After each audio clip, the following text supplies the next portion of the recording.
Old School Runescape is a vast game with a lot of lore, yet many players skip some of it altogether. So in this series, I'm planning on shedding some light on some of that lore by reading some of RuneScape's books to learn what they have to tell. Welcome to OSRS Lore Library. The History of Iban, or the Tale of Iban, is found in the Witch's House during the Underground Pass quest.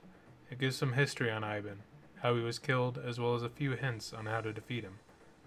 After the completion of the Underground Pass quest, the book can be found on the shelves on a player-owned house, and can be found in the Great Library in Prifddinas after completion of Song of the Elves. Gather round, all ye followers of the dark arts. Read carefully the words that I hereby inscribe, as I detail the heady brew that is responsible for my greatest creation in all my time on this world. I am Cardia, the most wretched witch in the land, scorned by beauty, the world, and its inhabitants. See what I have created. The most fearsome and powerful force of darkness, the like of which had never before been seen in this world, in human form. Iban was a black knight who had learned to fight under the great Dequarius, lord of the Black Knights. Together they had taken on the might of the white, and the blood of 100 soldiers has been wiped from the sword of Iban. Iban was not different from those who tasted his blade, noble and educated, with a taste for the finer things available in life. But there was something that made him different: ambition. This hunger for more that went far past the realm of mere mortals, into the shadowy places of darkness and evil. Iban's ambition was almost godlike in its insatiability, but therein lay the essence of his darkness. At its most base, Iban's fundamental desire was to control the hearts and minds of his fellow men, to take them beyond the pale of mere allegiance, and corrupt them into a force of evil. A whole legion of these soulless beings, their mind demented from the sheer power of darkness that channeled through them. Zombies, void of emotions, without feelings or cares, servants to their wicked master even unto death. But dreams were all they ever were. As a mere mortal, heroic though he was, this ambition Iban was unable to achieve. Meaning his demise in the White Knight's now famous Dawn Ascent, Iban died with the bitter taste of failure in his mouth. Little did he know that death was only just the beginning. I knew of Iban's life, though of course I had not met him. Using the power of my dark practices, I vowed to resurrect his greatest of warriors. I would raise him again to fulfill the promise of his human life, to be a master of the undead. Taking a small doll with the likeness of Iban, I smeared my effigy with the 4 elements that together bring existence into being, essence of his darkness. Upon his death, I claimed Iban's body from the battlefield where he lay. I had him buried in a great tomb at the bottom of the caverns. Before I did, though, I took a piece of Iban's cold flesh. Clasping some in my hand, I smeared it over the doll, and chanted his name with mighty incantation. I also needed blood, the giver of life force. By now, Iban's body was a hardened vessel, the blood drained empty. However, on the lowest level of these caverns, there lives a giant spider known as Kalrag.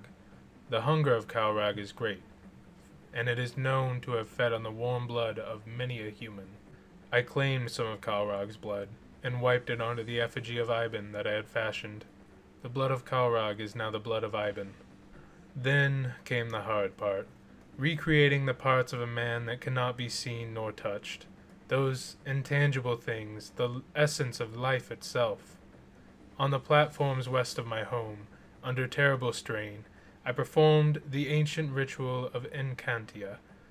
It is an undertaking so dark and so powerful that the life was nearly stolen from my body.